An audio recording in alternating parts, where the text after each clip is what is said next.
السلام علیکم معزز ناظرین and welcome to the information about world YouTube channel. ناظرین کرام، جناب علی کرم اللہ وجہ الکریم اللہ کے آخری نبی صلی اللہ علیہ وسلم کے چچا کے بیٹے اور داماد ہیں۔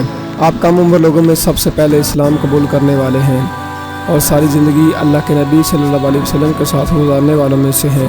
آپ مسلمانوں کے چوتھے خلیفہ تھے جنہوں نے 656 سے 661 تک خلافت کی ذمہ داریاں نبھائیں۔ اللہ کے نبی صلی اللہ علیہ وسلم کا آپ کے متعلق ارشاد ہے جس کا مفہوم ہے کہ میں علم کا شہر ہوں اور علی اس کا دروازہ ہے۔ اس ویڈیو میں جناب علی علیہ السلام کے 10 اقوال شامل کیے جا رہے ہیں جو سمجھنے اور سوچنے والوں پر حکمت اور علم کے دروازے کھول دیتے ہیں۔ جناب علی رضی اللہ عنہ نے فرمایا، عقل دو طرح کی ہوتی ہے، ایک عقل طبعی اور دوسری عقل سماعی۔ انسان عقل سماعی سے کوئی فائدہ حاصل نہیں کر پاتا اگر اس کے پاس عقل طبعی نہ ہو۔ یہ بالکل ایسے ہے جیسے اگر آنکھ کی بنائی نہ ہو تو سورج کی روشنی بیکار ہے۔ جناب علی علیہ السلام نے فرمایا، جب تک کوئی بات تیرے منہ میں بند ہے تب تک تم اس کے مالک ہو، اور جب تم اسے زبان سے ادا کر کے منہ سے نکال دیتے ہو تب وہ تمہاری مالک بن جاتی ہے۔ حضرت علی علیہ السلام نے فرمایا، مومن کی پہچان یہ ہے کہ جب کوئی اس کے ساتھ سختی کرتا ہے تو وہ سخت ہو جاتا ہے، اور جب کوئی اس کے ساتھ نرمی سے بات کرے تو وہ نرمی سے جواب دیتا ہے، اور کمینے کی پہچان یہ ہے کہ جب کوئی اس کے ساتھ نرمی سے بات کرے تو اس کا جواب سختی سے دیتا ہے، اور سختی سے بات کرنے والے کے سامنے ڈھیلا پڑ جاتا ہے۔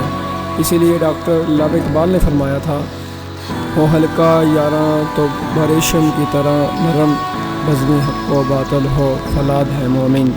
مولا علی علیہ السلام نے فرمایا، جب کوئی آدمی کسی دوسری آدمی کے عیب کی تلاش میں رہتا ہے تو ایک وقت آتا ہے کہ اسے اس کا کوئی نہ کوئی عیب مل جاتا ہے۔ شیر خدا کا فرمان ہے، جو شخص جان بوجھ کر گمراہی کا راستہ اختیار کرے اسے کوئی رائے راست پر نہیں لا سکتا۔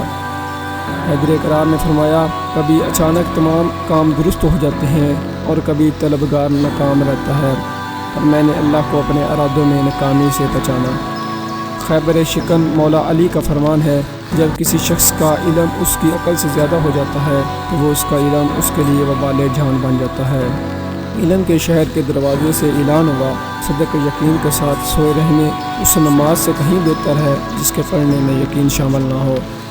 امام علی علیہ السلام نے فرمایا، جب عقل کامل ہو جائے تو کلام کم ہو جاتا ہے اور آدمی اکثر صحیح بات کرتا ہے۔ ایک شخص نے جناب علی کرم اللہ وجہ الکریم سے سوال کیا، انسان مختار ہے یا مجبور؟ آپ نے جواب دیا، اپنی ایک ٹانگ اٹھاؤ۔ اس شخص نے اپنی ایک ٹانگ اٹھائی، تب آپ نے کہا، اب دوسری بھی اٹھاؤ۔